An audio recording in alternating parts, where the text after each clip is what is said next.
है ये क्या होगा, तो एक से हमेशा क्या होगा, बड़ा होगा। दूरी और विस्थापन का अनुपात हमेशा क्या होगा, एक से बड़ा होगा। काहे कि देख लीजिए दूरी जो है ना, वो दूरी हमेशा बड़ा ही होता है, दूरी हमेशा क्या होता है, बड़ा ही होता है। विस्थापन कुछ भी होगा तो उससे हमेशा छोटा ही होगा। तो जब बड़ा यूनिट को छोटा यूनिट से डिवाइड करेंगे तो एक से हमेशा बड़ा ही रिजल्ट आएगा, ठीक है ना। क्योंकि विस्थापन तो यहां तक होता है कि वो 0 तक भी चला जाता है ना, लेकिन उसी डिस्टेंस को अगर विस्थापन के माध्यम से अगर तय करे, शॉर्टेस्ट डिस्टेंस जो तय करे, तो वो हमेशा क्या होगा, दूरी से छोटा ही होगा। ज्यादा से ज्यादा अगर छोटा नहीं होगा तो दूरी के बराबर होगा क्या चीज, विस्थापन। तो फिर भी डिवाइड करेंगे तो एक से हमेशा बड़ा या फिर एक ही रिजल्ट आएगा। इसके बाद आगे क्या हुआ, हाँ दूरी हमेशा धनात्मक होता है, ठीक है ना, दूरी हमेशा धनात्मक होता है। और विस्थापन हमेशा धनात्मक ही होता है। ज्यादा से ज्यादा 0 हो जाएगा, ज्यादा से ज्यादा 0 हो जाएगा, लेकिन वो भी कभी निगेटिव में कभी नहीं जाएगा, ठीक है ना। विस्थापन अच्छा क्या हुआ, नहीं विस्थापन निगेटिव कैसे होगा, अच्छा एक सेकंड अभी तुरंत क्लियर हो जाएगा, ठीक है ना। मान लीजिए इसी चीज के लिए तो आए हैं यहाँ पे, ठीक है ना, कि अगर कुछ जानते हैं तो दूसरे को बता देंगे, या नहीं जानते हैं तो उसको समझ लेंगे। अच्छा विस्थापन होता क्या है, डिस्प्लेसमेंट जो बोलते हैं, वो डिस्प्लेसमेंट क्या होता है, जैसे मान लीजिए ये 2 पिलर है, अभी हम लोग के सामने ये 2 पिलर है, ठीक है ना। तो यहां से यहां तक हमको जाना है, तो इसी में एक होगा दूरी, एक होगा विस्थापन, ठीक है ना, इसी में ना होगा। तो ज्यादा से ज्यादा इस पिलर दोनों के डिस्टेंस को आप क्या कर सकते हैं, शॉर्टेस्ट करते, कितना शॉर्ट कर दीजिएगा, ज्यादा से ज्यादा, न्यूनतम करते करते चिपका दीजिएगा, न्यूनतम करते करते क्या कीजिएगा, चिपका दीजिएगा। लेकिन उससे और ज्यादा कम कर सकते हैं क्या, तो हाँ घूम के कैसे, हम सिर्फ माइनस में भी होता है, विस्थापन माइनस में भी होता है।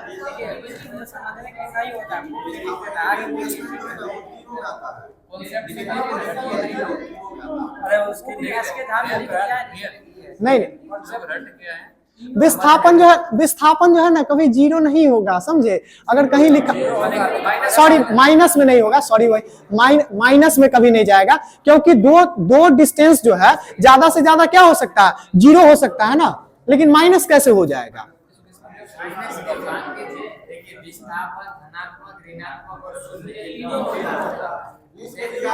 अच्छा ठीक है एक बार और हम विस्थापन को पढ़ लेंगे, ठीक है ना, तो कहीं कुछ और पता चले। चलिए अगला क्वेश्चन देखते हैं, ठीक है कोई बात नहीं है, आगे क्वेश्चन देखते हैं। यही तो है, अगर कुछ गलत जानते हैं या फिर कुछ कम जानते हैं तो उसको यहाँ पे ज्यादा जान लेंगे। चलिए आगे अगला क्वेश्चन देखते हैं, बताइएगा। तो इसमें बताना था कि ये स्टेटमेंट जो लिखा हुआ है ये सही लिखा हुआ है या गलत लिखा हुआ है, ठीक है ना। इसमें लिखा हुआ था कि विस्थापन सदैव 0 से बड़ा ही होता है, तो ये तो गलत स्टेटमेंट है ना। अभी हम लोग पढ़ रहे हैं क्या, विस्थापन 0 भी होता है, तो 0 से बड़ा हमेशा तो नहीं होगा, गलत लिखा हुआ। तीसरा क्वेश्चन देखिएगा, एकांक समय में तय की गई दूरी क्या कहलाती है, ठीक है ना। एकांक समय में, तो ये तो सीधे चाल बराबर दूरी बटा समय, यूनिट टाइम में जो आप तय करते हैं दूरी, वो क्या कहलाएगा, तो चाल कहलाएगा। ये फॉर्मूला से निकल जाएगा। आगे देखिए, त्वरण का बीमा सूत्र लिखना था, ठीक है ना। तो बीमा सूत्र लिखना सब लोग हमको लगता है जानते ही होंगे, ठीक है ना।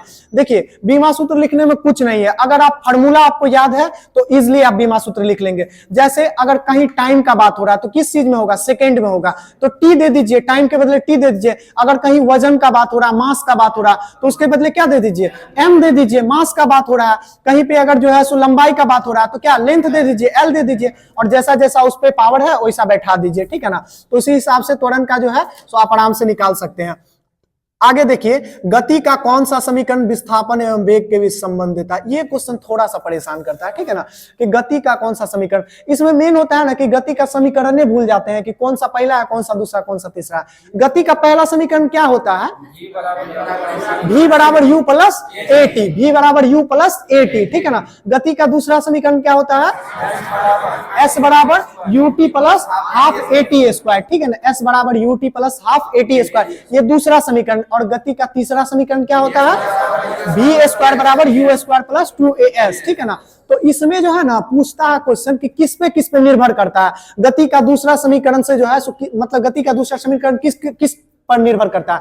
तो निर्भर करना जो है, डिपेंड करना, वो कुछ नहीं होता है, सीधा आप फॉर्मूला का पहला और अंतिम सीधा लीजिए। जैसे s बराबर ut plus half a t square, तो t यहां से पकड़े, s यहां से पकड़े, s क्या होता है, स्थिति, s क्या होता है, पोजीशन या विस्थापन, ठीक है ना, दोनों एक ही चीज है।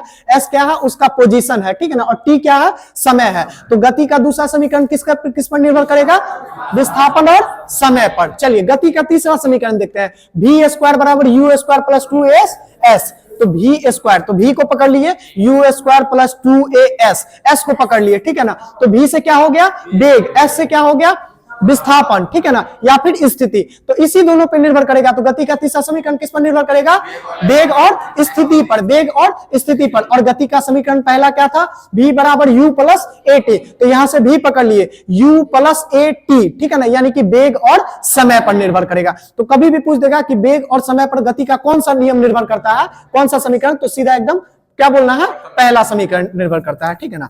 चलिए आगे देखिए, उसी तरह से ये क्वेश्चन था, बताइएगा वेग एवं समय के गुणनफल को क्या कहते हैं। वेग एवं समय के गुणनफल को, चाल बराबर दूरी बट्टा समय, चाल बराबर दूरी बट्टा समय, ठीक है ना। तो जहां चाल है ना वहां वेग कर दीजिए। तो जैसे ही चाल को वेग किए, तो जैसे ही यहां दूरी था तो वो क्या हो जाएगा, विस्थापन हो जाएगा, ठीक है ना। चाल को क्या किए, वेग, तो दूरी क्या हो गया, वेग, दूरी क्या हो गया, मतलब विस्थापन, सॉरी दूरी हो गया विस्थापन, ठीक है ना। तो चाल और समय के, वेग और समय के गुणनफल को क्या कहते हैं, विस्थापन, ठीक है ना। चाल बराबर दूरी बट्टा समय है और कुछ नहीं है। आगे देखिए, विस्थापन में परिवर्तन के दर को क्या कहते हैं, ठीक है ना, rate of change of displacement, ठीक है ना। तो ये क्या हो जाएगा, वेग हो जाएगा, ठीक है ना। विस्थापन में परिवर्तन की दर, ठीक है ना, किसके समय के रिस्पेक्ट में चेंज होगा, तो ये क्या हो जाएगा, वेग ही हो जाएगा। आगे देखिए, गति का दूसरा समीकरण किस किस घटक पर निर्भर करता है, आसानी से ये उड़ा दीजिएगा, स्थिति और समय पे। देखिए आगे, गति का प्रथम समीकरण वेग और किन घटक पर निर्भर करता है, वेग और विस्थापन पे, v बराबर u प्लस at, तो t ना, यानी कि समय पे ना, विस्थापन नहीं बल्कि समय पे, ठीक है ना, हाँ समय पे, वेग और समय पे गति का पहला समीकरण। आगे देखिएगा, समय के साथ किसी वस्तु का वेग दिखाने वाले ग्राफ को क्या कहते हैं, तो समय के साथ वेग दिखा रहा तो समय वेग ग्राफ, समय के साथ वेग दिखा रहा तो समय वेग ग्राफ, ठीक है ना। आगे देखिए, एक समान वृत्तीय गति में क्या होता है, तो एक समान वृत्तीय गति में जो है ना, सो चाल क्या हो जाएगा, अचर हो जाता है। चाल क्या हो जाता है, अचर, यानी चाल हर एक पॉइंट पे बदल रहा है। चाल क्या हो रहा है, हर एक पॉइंट पे, नहीं उल्टा बोल रहे हैं, चाल जो है ना, चाल समान है, ठीक है ना, चाल समान है, एक समान वृत्तीय गति में चाल तो समान ही है, ठीक है ना।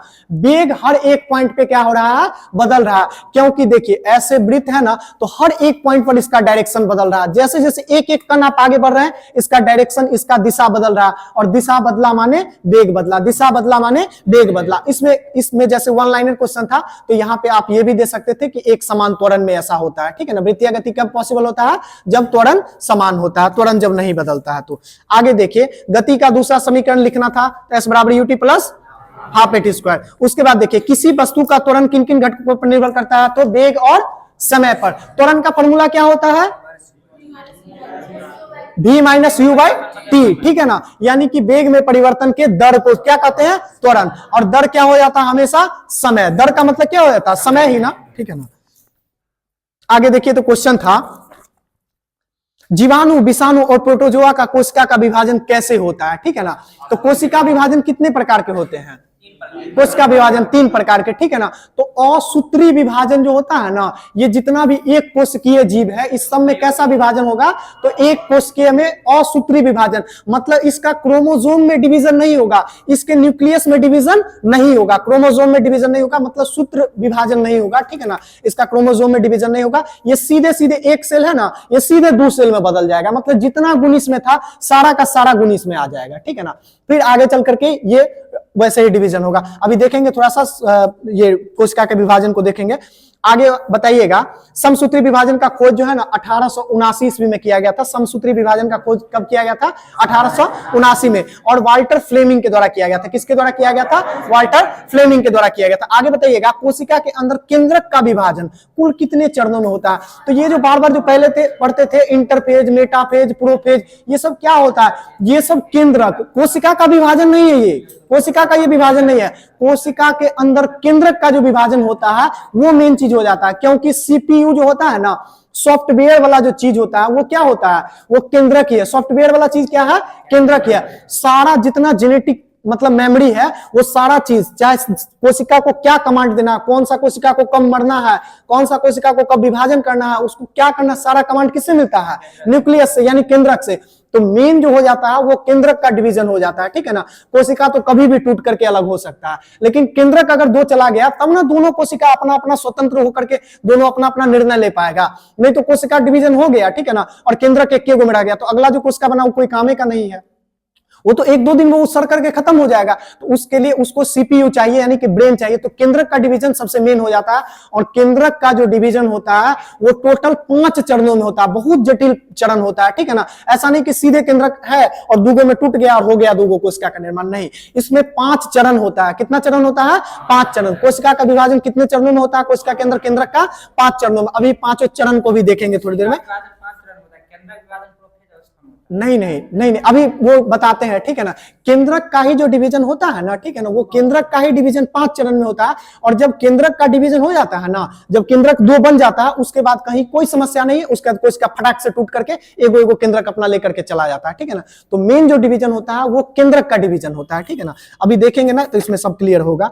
आगे आपको बताना है केंद्रक विभाजन किस अवस्था में केंद्रिका एवं केंद्रक झिल्ली गायब हो जाते हैं, यानी केंद्रक का जो डिवीजन हो रहा होता है 5 चरणों में, उस 5 चरणों में से कौन सा ऐसा चरण है जहां पे केंद्रिका, ठीक है ना, यानी कि न्यूक्लियस और केंद्रक झिल्ली, ठीक है ना, यानी कि उसका जो झिल्ली होता है वो दोनों गायब हो जाता है। कौन सा वैसा फेज होता है, तो ये प्रोफेज एना नहीं, प्रोफेज। कौन सा फेज है, प्रोफेज, ठीक है ना। प्रोफेज में दोनों गायब हो जाता है, ठीक है ना।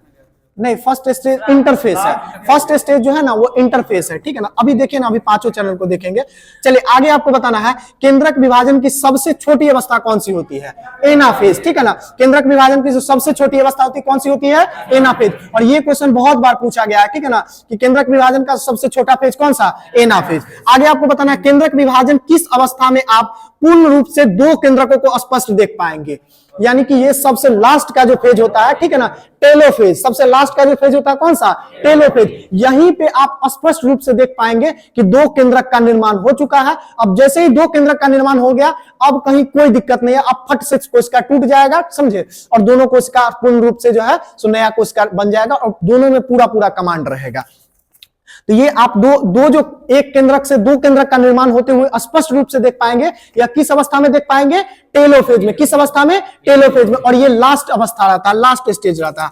आगे देखिएगा, पहला स्टेज रहता है इंटरफेज, ठीक है ना। जो इंटरफेज को बहुत वैज्ञानिक मानते हैं कि ये केंद्रक डिवीजन का कोई फेज ही नहीं है, ठीक है ना, लेकिन बहुत लोग मानते हैं तो इसके लिए 5 डिवीजन मानते हैं। पहला इंटरफेज ही है।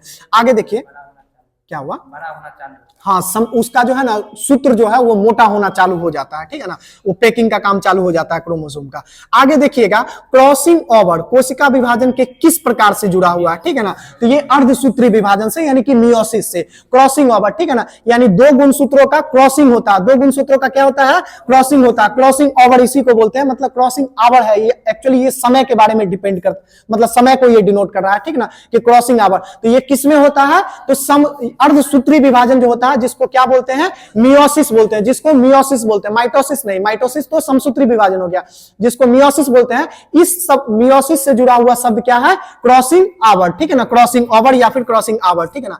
आगे बताइएगा, शुक्राणु अंडाणु कोशिका का निर्माण कोशिका के किस विभाजन के द्वारा होता है, अर्धसूत्री विभाजन के द्वारा, ठीक है ना। जितना भी जेनेटिक जीन कोशिका जितना भी है उस सब का डिवीजन कैसे होगा, अर्धसूत्री।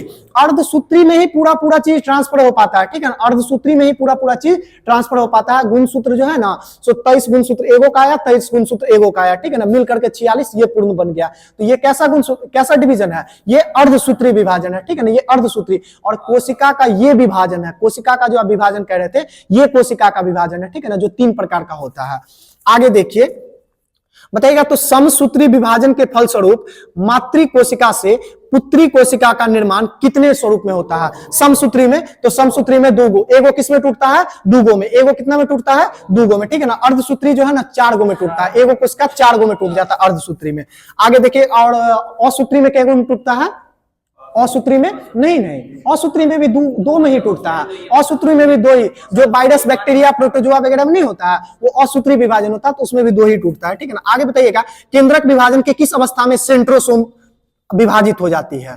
सेंट्रोसोम, हाँ सेंट्रोसोम, हाँ ये एनाफेज में, किस अवस्था में होती है? एनाफेज में। इस सब को जो है ना सो ज्यादा बेहतर है कि इसको याद ही कर लीजिएगा, ठीक है ना, क्योंकि ये सब क्वेश्चन पूछता है।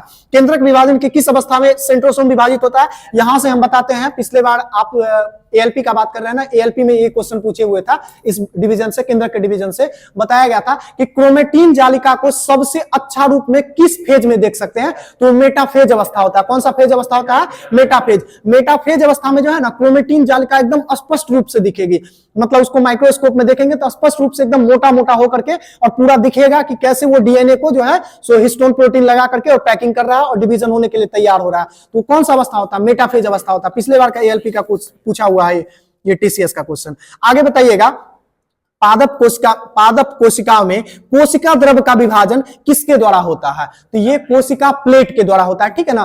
पादप कोशिका में एक एलिमेंट होता है, एक घटक होता है, ठीक है ना, जिसका नाम क्या होता है? कोशिका प्लेट। क्या होता है? कोशिका प्लेट, ठीक है ना। उसमें न्यूक्लियस के द्वारा नहीं होता है डिवीजन, उसमें जो डिवीजन होता है वो कोशिका प्लेट के द्वारा डिवीजन होता है। किसमें? पादप कोशिका में। आगे आपको बताना है, असूत्री विभाजन किस प्रकार की कोशिका में होती है? तो जनन कोशिका में। असूत्री विभाजन कैसे कोशिका में होगा? जनन कोशिका में होगा, ठीक है ना, कायिक कोशिका में होगा। आगे आपको बताना है किस अवस्था में डीएनए संश्लेषण होता है? तो ये एस फेज, ठीक है ना, एस फेज, ठीक है ना। अब ये एस फेज क्या है, G1 फेज क्या है, G2 फेज क्या है, इसको अभी देखेंगे। आगे आपको बताना है, केंद्रक विभाजन से पूर्व माने जाने वाली अवस्था इंटरफेज अवस्था कितने भागों में बटा होता है? तो ये 3 भागों में बटा होता है। कितने भागों में? 3 भागों में। और यही 3 भाग में जो है ना सो डीएनए का संश्लेषण चालू हो जाता है, फिर इसी में डीएनए का संश्लेषण रुकेगा भी, फिर आरएनए का संश्लेषण भी इसी में चालू होगा। तो ये सब कौन सी अवस्था है? ये सब इंटरफेज, ठीक है ना। तो इंटरफेज अवस्था को जो माना जाता है ना, ये केंद्रक विभाजन का प्रारंभिक अवस्था या फिर उससे पहले का अवस्था माना जाता है, लेकिन इसको भी इंक्लूड किया जाता है इस 5 अवस्था में जिसमें केंद्रक का डिवीजन होता है। और केंद्रक का डिवीजन सक्सेसफुली हो गया, मतलब कोशिका का डिवीजन अब कोई टास्क नहीं बचा, बहुत आसानी से हो जाएगा।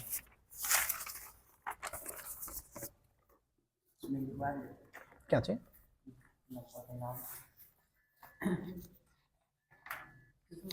हेलो, जी जी,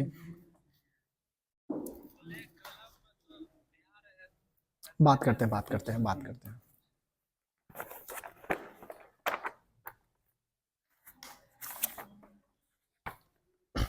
क्या चीज बोल रहे थे लिखवा देने के लिए?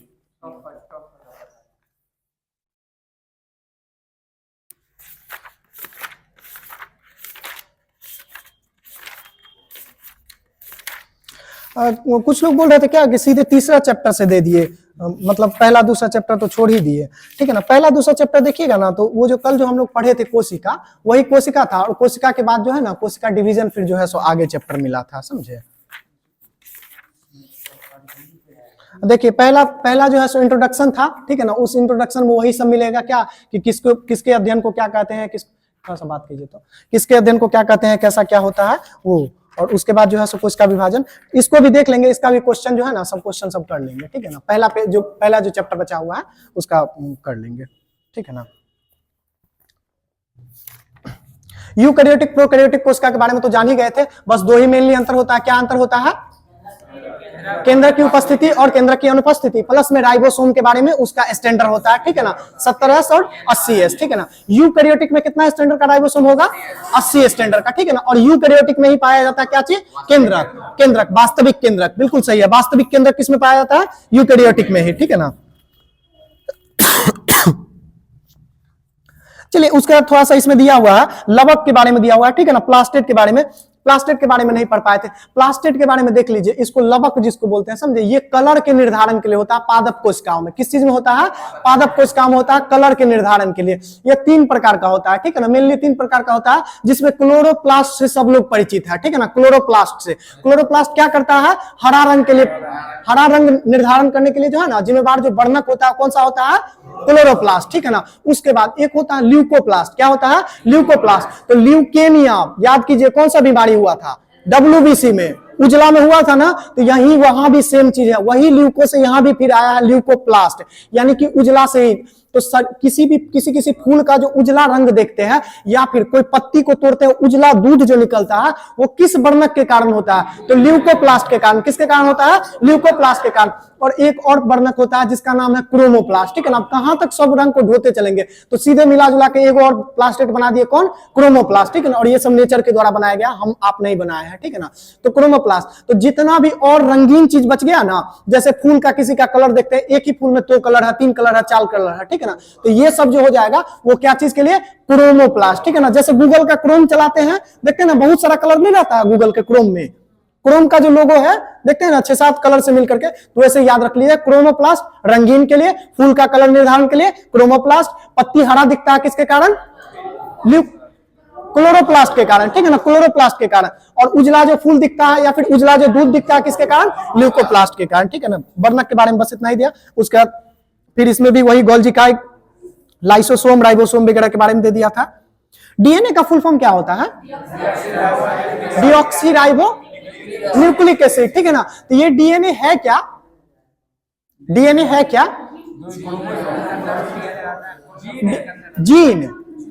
डीएनए जो है ना, डीएनए कुछ नहीं है, समझे? ये जो है ना न्यूक्लिक एसिड है, मतलब न्यूक्लियस जो बोलते हैं, केंद्रिका जो बोलते हैं, केंद्रक जो बोलते हैं, वो ऐसा थोड़ा है कि केंद्रक कुछ ऐसा बहुत बड़ा कोई सब्सटेंस होगा।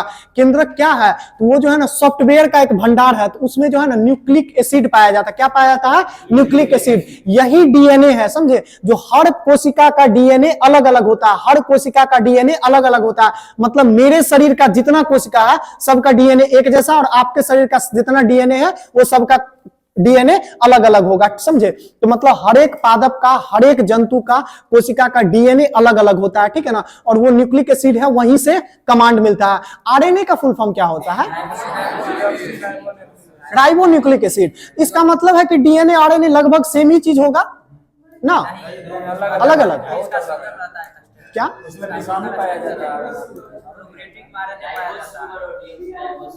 हाँ, ये सही बात बोले। मेन चीज जो होता है उसके बॉन्ड को होता है, जो शुगर का जो बॉन्ड होता है, ग्लूकोज का जो बॉन्ड होता है बना हुआ, ठीक है ना, उस बॉन्ड के बारे में मेन चीज है। जैसे एक खुला हुआ बॉन्ड है, ठीक है ना, एक खुला हुआ धागा है, उसमें सीढ़ी बना हुआ है, ठीक है ना, तो ये क्या हो गया? ये आरएनए हो गया। ठीक है ना? इसमें शुगर का बॉन्ड एक के गो है, ठीक है ना, और इसमें डीऑक्सी, डी मतलब डाई, ठीक है ना, 2 से आ रहा है, तो 2 बॉन्ड से जो बना हुआ है वो क्या है? डीएनए है। ठीक है ना? जो सारा सूचना है उसका पैकिंग 2 बॉन्ड में जो किया हुआ है वो क्या है? डीएनए है। ठीक है ना? लेकिन सूचना का जो सारा संग्रह है वो यही डीएनए और आरएनए है। ठीक है ना?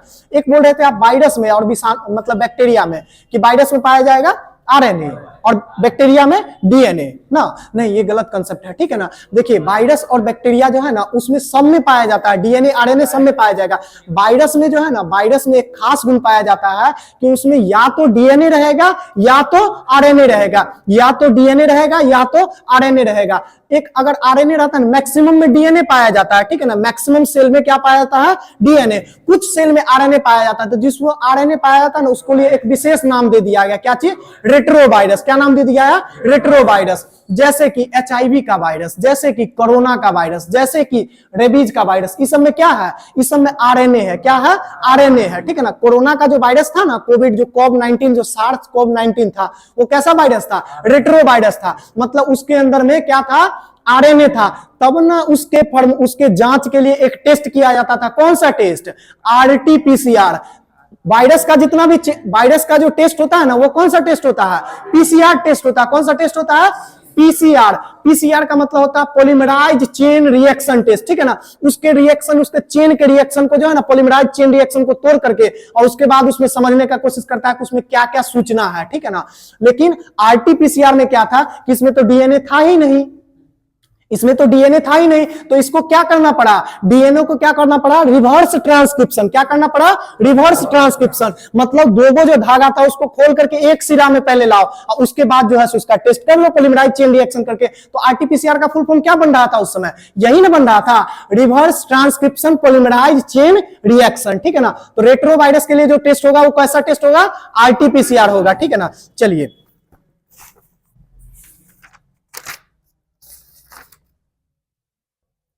आरएनए कितना प्रकार का होता है? 3 प्रकार का होता है। आरएनए कितने प्रकार का? 3 प्रकार का। कौन कौन सा? एक तो mRNA जिसको क्या बोलते हैं मैसेंजर आरएनए, क्या बोलते हैं मैसेंजर आरएनए। एक होता है tRNA, इसको क्या बोलते हैं ट्रांसफर आरएनए, ठीक है ना, ट्रांसफर आरएनए। और एक क्या होता है rRNA, ठीक है ना, इसको राइबोसोमल आरएनए बोलते हैं, राइबोसोमल आरएनए बोलते हैं, ठीक है ना। बताइए तो मानव शरीर में गुणसूत्रों की संख्या कितनी होती है 46 होती है। इसमें तो कहीं से कोई कहने की बात ही नहीं है। तो 46 ना बोल करके इसको बोलने के क्रम में थोड़ा सा सुधार ले आइए, 23 जोड़ा, क्या बोल दीजिए 23 जोड़ा। बात वही होगा, ठीक है ना, बात वही होगा, लेकिन थोड़ा सा अंतर पड़ जाएगा, क्योंकि आपको पता है ना कि 22 जोड़ा जो हम लोग के शरीर में क्रोमोसोम पाया जाता है वो नॉर्मल क्रोमोसोम होता है, वो कोशिका को चलाने के लिए क्रोमोसोम होता है। और 23वां जोड़ा जो क्रोमोसोम होता है ये हर एक कोशिका में होगा। अच्छा, आपको लगता होगा ना कि 23 गो क्रोमोसोम मतलब कि हमारे शरीर में पूरा क्रोमोसोम निकालेगा तो 23 गो, ये हर एक कोशिका में 23 जोड़ा यानी कि 46 आपके शरीर में क्रोमोसोम है, ठीक है ना। एक कोशिका निकालेंगे तो सब में 23 जोड़ा है, यानी कि ये 23वां जोड़ा जो क्रोमोसोम होता है उस क्रोमोसोम को किस क्रोमोसोम के नाम से जानते हैं सेक्स क्रोमोसोम, यानी कि लिंग गुणसूत्र के नाम से जानते हैं, ठीक है ना। अब बाकी जो है वो सामान्य गुणसूत्र होता है।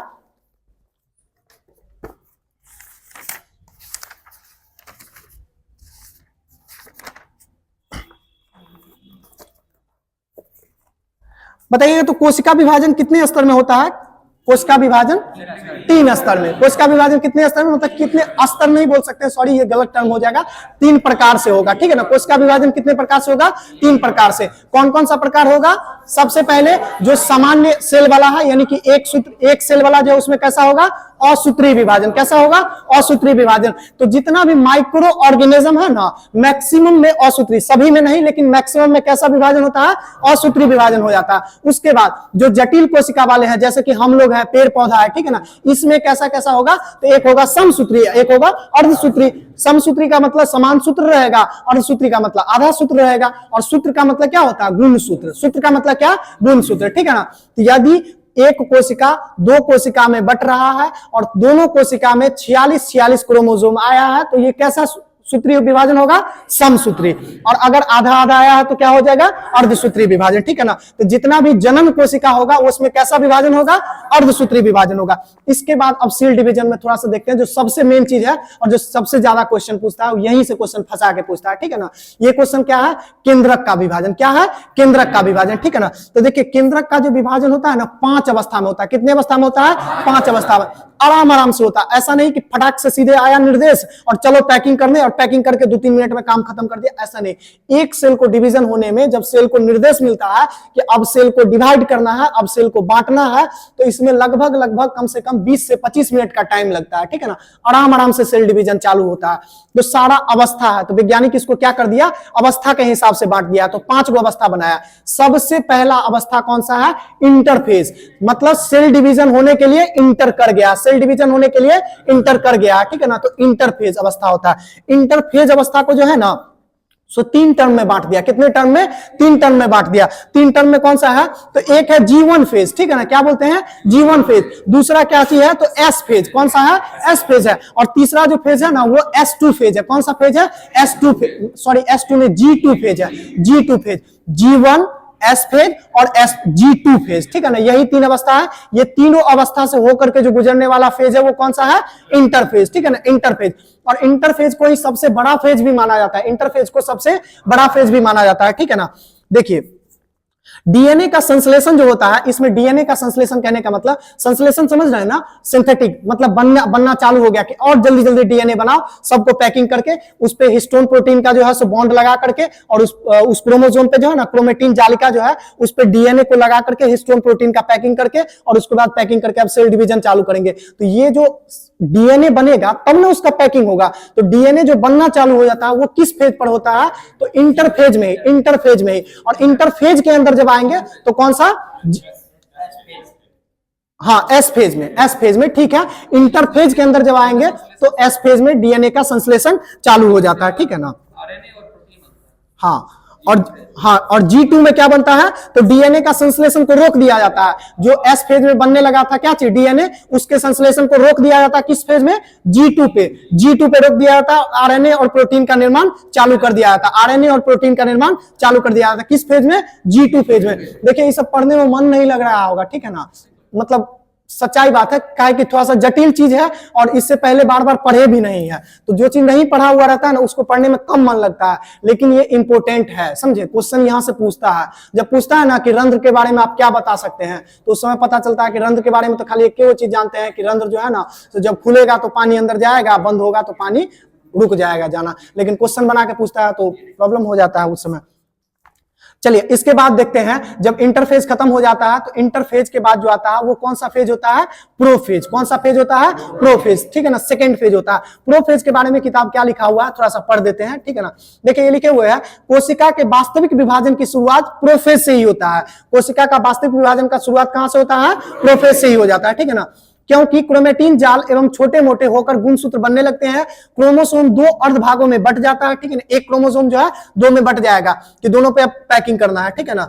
दोनों भाग एक बिंदु से जुड़े होते हैं, इस बिंदु को सेंट्रोमेयर कहते हैं। इस बिंदु को क्या कहते हैं, सेंट्रोमेयर। मान लीजिए कि एक जैसे ये इतना बड़ा धागा था, ठीक है ना, यहां से टूट जाएगा, यहां से क्या होगा, कट जाएगा और ये जाकर के ऐसे जुट जाएगा, तो ये जो जुटा जहां पे उसको क्या बोलेंगे, सेंट्रोमेयर। क्या बोलते हैं, सेंट्रोमेयर, ठीक है ना, सेंट्रोमेयर। और यहां से टूट जाएगा और दोनों तैयार रहेगा कि दोनों अपना अपना पैकिंग करना चालू कर दो, बस सेंट्रोमेयर छूटेगा और दोनों आदमी दो तरफ हो जाएंगे, ठीक है ना। क्रोमोसोम किस फेज में होता है, प्रोफेज में। किस फेज में, प्रोफेज में हो रहा है। इसके बाद देखिए, हाँ, इस बिंदु को सेंट्रोमेयर कहते हैं। पूरी रचना क्रोमेटाइड कहलाती है, और ये पूरा जो संरचना है यानी कि सेंट्रोमेयर और प्लस दो जो क्रोमोसोम का धागा है, इस पूरे संरचना को क्या कहते हैं, सेंट्रोटाइड कहते हैं। क्या कहते हैं, सेंट्रोटाइड कहते हैं, ठीक है ना।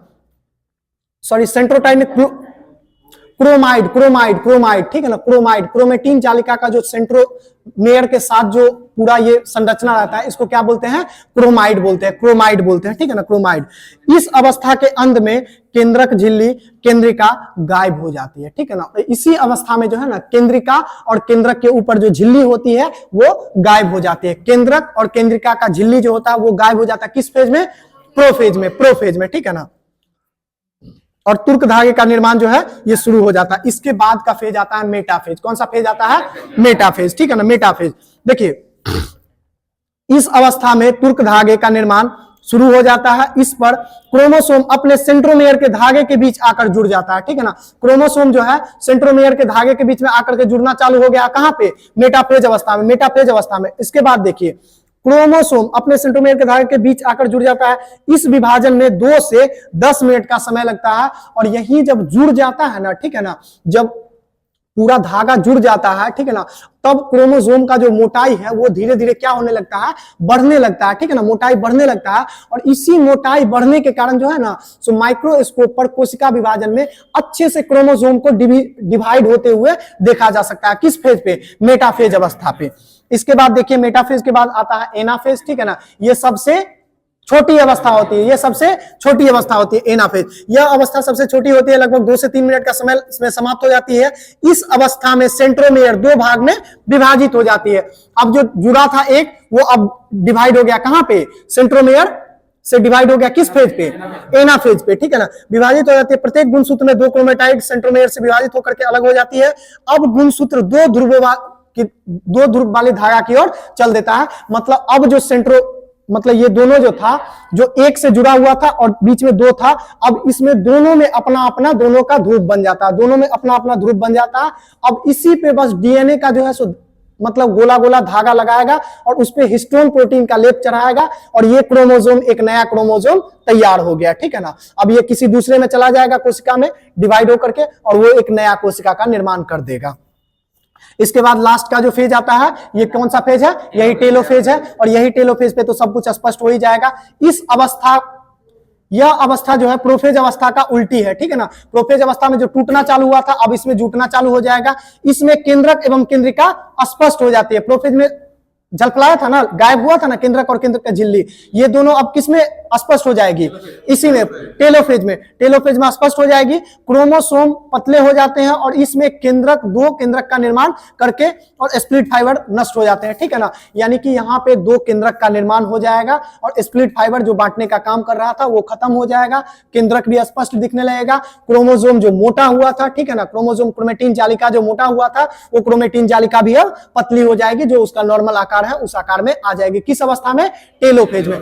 जो मुख्य बातें हैं याद रखने वाली, वो इतना चीज नहीं याद रखना है, सीधा सीधा जो याद रखना है उस सबसे मेन चीज याद रखना है कि डीएनए का संश्लेषण जो है किस अवस्था में होती है? इंटरफेज में। सीधे याद रखिएगा, इंटरफेज। डीएनए का संश्लेषण कहां होता है? इंटरफेज में। डीएनए का संश्लेषण कहां बंद होता है? इंटरफेज में। कहां पे? इंटरफेज में, ठीक है ना। और आरएनए का संश्लेषण किस अवस्था में होता है? तो वो भी इंटरफेज में। किस में होता है? इंटरफेज में। बस इतना आपको याद रखना है। इंटरफेज जो है ना कितने फेज में बटा होता है? तो 3 में। इंटरफेज कितने में बटा होता है? 3 में। कौन सा? G1S G2, G1S G2 में 3 में बटा होता है। बस इतना याद रखना, किसमें? इंटरफेज में। इसके बाद इंटरफेज के बाद नीचे आएंगे, क्या चीज आएगा? प्रोफेज। कौन सा आएगा? प्रोफेज। तो प्रोफेज में जो याद रखने वाली बात है वो सबसे ज्यादा क्या याद रखेंगे? तो इसमें जो है ना क्रोमोसोम 2 अर्धभाग में बट जाता है। एक क्रोमोसोम जो था वो 2 में कब बटता है? तो किस में बटता है?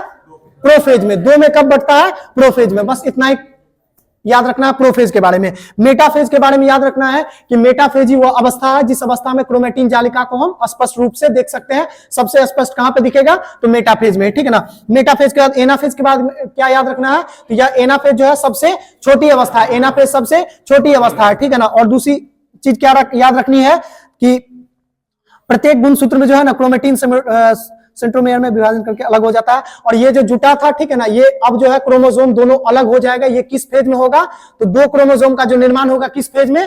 तो ये एनाफेज में होगा। और टेलोफेज लास्ट फेज है। यहाँ पे जो है 2 केंद्रक भी स्पष्ट रूप से दिखाई देने लगता है। और 2 केंद्रक जैसे ही दिखा तो 2 कोशिका समझ लीजिए बन गया, ठीक है ना। बस इतना ही याद रखना है। आगे देखिए